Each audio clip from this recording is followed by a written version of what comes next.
یہ سوال ہمارے ذہن میں آتا ہے کہ حضرت یوسف علیہ السلام کو کہاں دفن کیا گیا تھا اور حضرت یوسف علیہ السلام کی قبر مبارک کہاں ہے۔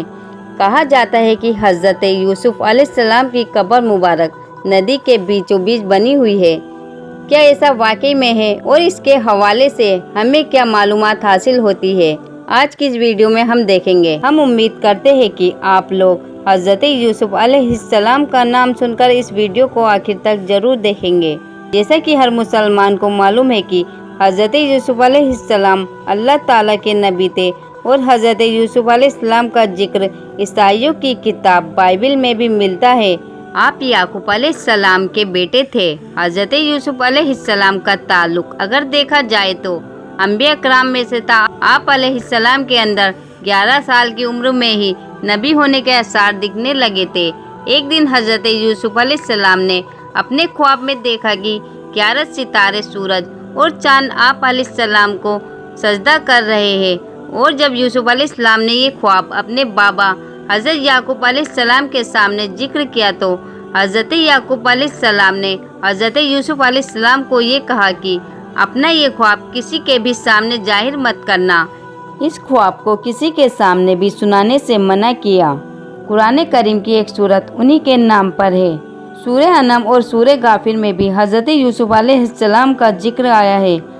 حضرت یوسف علیہ السلام کی سوتیلی ماں نے یہ خواب چپکے سے سن لیا تھا۔ جب حضرت یوسف علیہ السلام اپنے بابا یعقوب علیہ السلام کو اپنا خواب سنا رہے تھے، اس کے بعد حضرت یوسف علیہ السلام کی سوتیلی ماں نے یہ خواب حضرت یوسف علیہ السلام کے 11 بھائیوں کو سنا دیا۔ اس پر حضرت یوسف علیہ السلام کے بھائی، جن کا نام یہودا تھا، انہوں نے کہا کہ خواب میں سورج، چاند، ستارے کا مطلب یہ ہے کہ سورج کو باپ اور چاند کو ماں اور ستارے یعنی بھائی یعنی ہم ہیں، یعنی یوسف ہمیں خود سے حقیر سمجھتا ہے اور بابا کو ہم سے چھیننا چاہتا ہے۔ حضرت یوسف علیہ السلام کے بھائی اس خواب کے بعد ان سے حسد کرنے لگے، جلنے لگے، اور ایک دن حضرت یوسف علیہ السلام کے بھائی حضرت یوسف علیہ السلام کو اپنے ساتھ صحرا لے گئے، اور وہاں پر حضرت یوسف علیہ السلام کے بھائیوں نے حضرت یوسف علیہ السلام کو مار مار کر زخمی کر دیا، اور آپ علیہ السلام کے ایک بھائی جن کا نام یہودا تھا، انہوں نے خنجر نکال کر قتل کرنے کی بھی کوشش کی۔ اس پر آپ کے سب سے بڑے بھائی نے اپنے بھائیوں کو ایسا کرنے سے منع کیا اور آپ کے زخموں سے خون صاف کرنے لگے۔ پھر بڑے بھائی نے اپنے سبھی بھائیوں سے یوسف کو چھوڑ دینے اور گھر واپس لے جانے کی بات کی۔ اس پر انہوں نے بڑے بھائی کو قتل کرنے کی دھمکی دی۔ پھر بڑے بھائی نے ان سے کہا، چلو ٹھیک ہے، یوسف کو گھر مت لے کر جاؤ اور نہ ہی اس کو قتل کرو، بلکہ اسے یہاں سے دور کہیں بھگا دو۔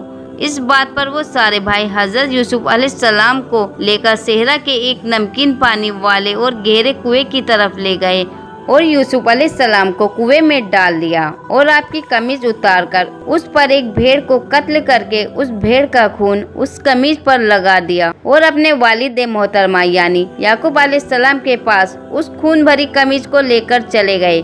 پھر گھر پہنچنے کے بعد جب یعقوب علیہ السلام نے دریافت کیا کہ یوسف کہاں ہے، تو وہ سارے بھائی گھٹنوں کے بل زمین پر بیٹھ کر رونے لگے، اور یعقوب علیہ السلام کو وہ خون سے بھری ہوئی قمیض دکھا کر کہنے لگے کہ ہم یوسف کو بھیڑ کے پاس چھوڑ کر کھیل رہے تھے۔ جب شام ہوئی تو ہم نے سوچا کہ ہمیں واپس جانا چاہیے۔ جب ہم نے واپس مڑ کر دیکھا تو یوسف کو وہاں پر ایک بھیڑیا کھا گیا تھا۔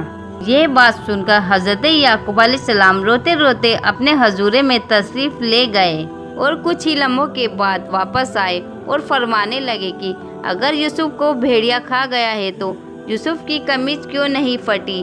یہ سننے کے بعد حضرت یوسف علیہ السلام کے بھائیوں کے پاس کوئی جواب نہیں تھا، اور پھر کچھ دیر بعد یہ کہا، بابا ہم تو خود اس بات سے حیران ہیں۔ پھر اس بات پر یعقوب علیہ السلام نے فرمایا کہ اے میری اولاد، توبہ کر لو، اللہ سب جانتا ہے۔ اس کے بعد حضرت یعقوب علیہ السلام کافی عرصہ اپنے بیٹوں سے ناراض رہے، یہاں تک کہ ان کی بیٹوں کی اولاد تک ہو گئی، اور وہاں پر حضرت یوسف علیہ السلام